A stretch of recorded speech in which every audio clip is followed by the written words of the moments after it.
So here's something I hope to do more of in the future, just a little best of list of a certain actor or director or whoever happens to be in the spotlight at the moment. These aren't going to be so much reviews as they're going to be just a quick list of things in general that I liked about each movie and then I move on. So these really won't be in depth. But hey, we all love a good list, right?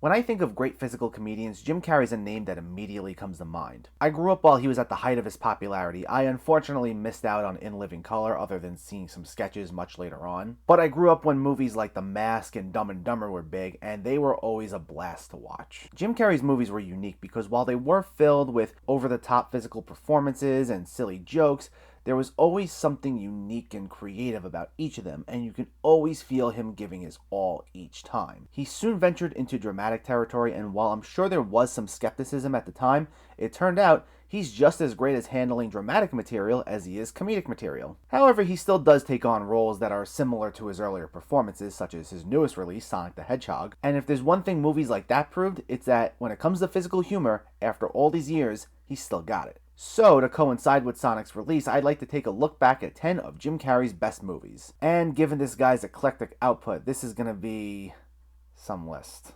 Anyway, here we go. Number 10 is The Cable Guy. Yeah, I know, this isn't the most well-liked movie to start off with. This polarized people at the time, and even to this day, for just how dark it is. Not that it didn't contain Carrey's signature slapstick, but the thing is, Chip the Cable Guy was hard to warm up to. The entire movie is him harassing Matthew Broderick and crossing way too many lines into his personal life, except it's all played for laughs. So for some, that might be a bit much. But Carrey's performance here is great, and there is a decent story buried beneath all that awkward humor. And while not all the jokes hit, when it works, it works. I still get a big kick out of the medieval times scene in particular. It's a little better received now than when it was first released, and depending on how dark your sense of humor is, you may find yourself enjoying this one. Number 9 is How the Grinch Stole Christmas. I know, this one's not in everyone's good graces either. Just bear with me. This will get better. Honestly, I've always had a soft spot for this one, even if only for Jim Carrey's performance. He takes a character as miserable as the Grinch and gives him this larger-than-life energy. And surprisingly, it works. He goes on these long-winded rants and he'll have these really surreal conversations with himself, and they're actually hilarious. The thing is, though, he's pretty much the one element holding this whole movie together. It's certainly well-intentioned, but here's the thing. The whole point of the original Grinch story was that everyone was really positive and whimsical except for the Grinch. Here, though, the Who's are mainly wrapped up in family drama and some other things that kind of bog the movie down whenever the Grinch isn't on screen.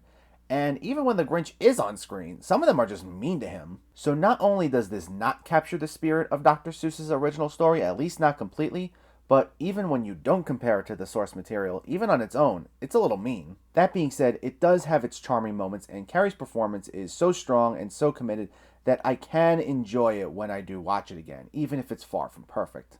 And for the record, it's certainly 100 times better than that other live-action Dr. Seuss movie that came shortly after it. Number 8 is Dumb and Dumber.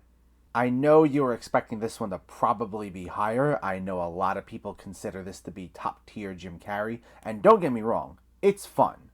But that's it. It's fun. It's really just a fun movie to quote, and believe me, I remember hearing this quoted a lot. But like with these first few movies I mentioned, it's not so much fun for the writing, but more so for the performances. Jim Carrey and Jeff Daniels not only make a great team, but they elevate a lot of the material. Their whole shtick is that they're really inept and get into a lot of silly misunderstandings. However, they're both so oblivious to how out of touch they are, that it's really funny. Like the title suggests, this is not exactly the most insightful movie, but I can tell you this. This is the sort of movie you can turn on at any given moment, even if only for a few minutes, and get a few quick laughs, and sometimes that's something that can be just as valuable. Number 7 is Horton Hears a Who. While The Grinch was Carrey's more financially successful Dr. Seuss movie, Horton Hears a Who is easily the better of the two in terms of overall quality. This is a really sweet, lighthearted movie that better captured the spirit of Dr. Seuss's original books more so than the live-action movies did. And the animation is wonderful. Whoville is very colorful, and there's this upbeat, bubbly, positive vibe to the whole thing. And it's very funny. Horton's more this quiet but eccentric type compared to Jim Carrey's other characters, but he still gets some good laughs, as does Steve Carell as the mayor of Whoville. While this is definitely more aimed at kids than even the Grinch was, there's still plenty of heart and plenty of humor that adults will appreciate as well. Number 6 is Man on the Moon. One of the world's most physical comedians, Jim Carrey, plays one of the world's most bizarre comedians, Andy Kaufman, and that seemed like a match made in heaven. If there's one real-life figure that Jim Carrey was born to play, it was Andy Kaufman. So much that he stayed in character as Andy through most of the film's production, as chronicled in Jim and Andy, the documentary on Netflix. Carrey was so manic that he was able to perfectly capture Kaufman's off-kilter sense of humor, and seeing him take on some of Kaufman's most famous characters like Latka Garvis and Tony Clifton was spot on. The only thing this movie has against it is that it can feel by the numbers at times. The writing can make it feel like a generic biopic, which is kind of a disservice in some ways, seeing as how out there Andy Kaufman was. Still, Carrey's performance is something to behold, and there's this overall tenderness to it that showcased not only how funny Kaufman was, but how equally of a tragic figure he was. Number 5 is Liar Liar.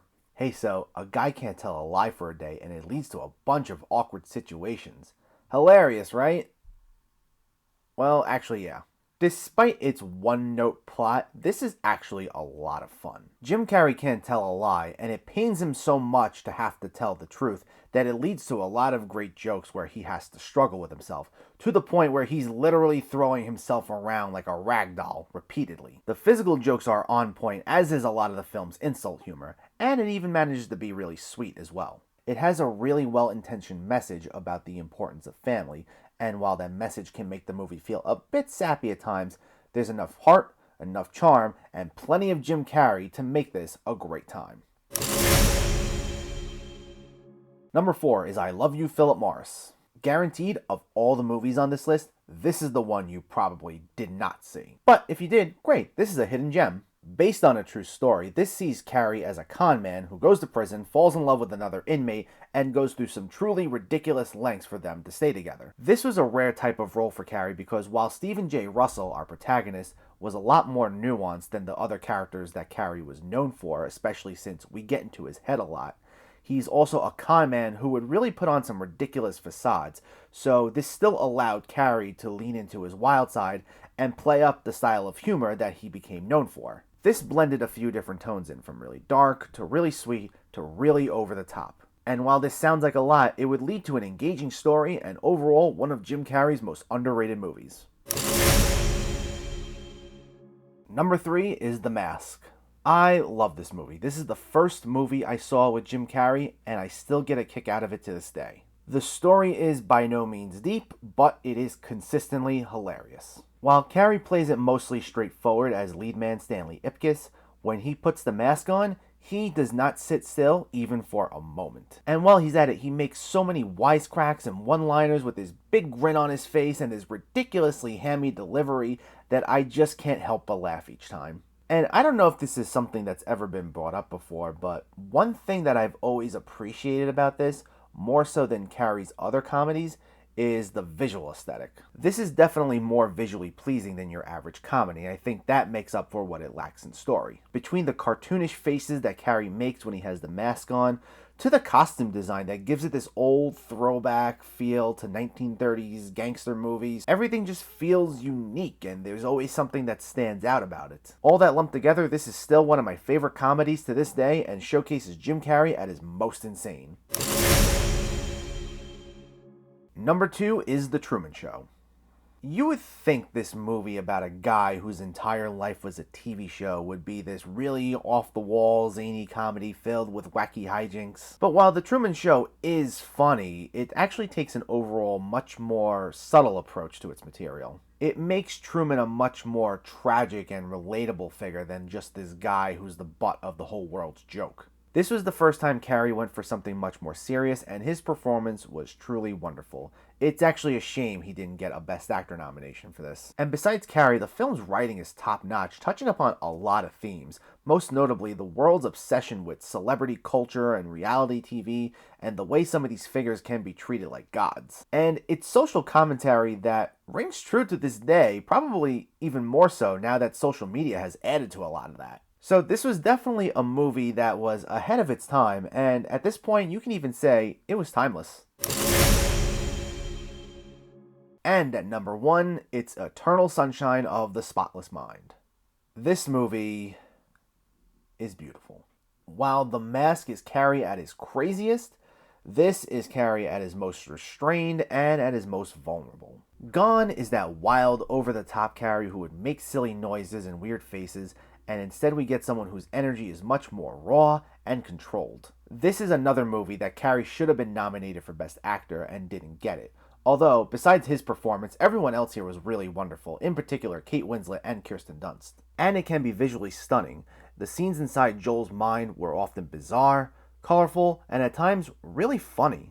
The movie can often feel surreal, but it never chose style over substance. Instead, we got a thoughtful, original story that explored the complex nature of our relationships, as well as characters who we can honestly root for and relate to in some way. Probably one of the greatest films of the 2000s, this is Jim Carrey at his absolute best. I'm hoping we'll start seeing more of him again because this is a guy who always brings his A game. Even when he's in something bad, he gives it his all, so seeing him in action is always a treat. Although for now, you can find him on Kidding on Showtime. I've been watching that recently, and that's a pretty enjoyable show. Check it out if you can. But let me know, what's your favorite Jim Carrey movie? Was it any of the movies I listed here, or did I leave something off?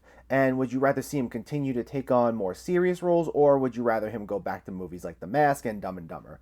Let me know in the comments below, and as always, if you like what you see, please make sure to hit that subscribe button. Thanks for watching, guys, and I'll catch you next time.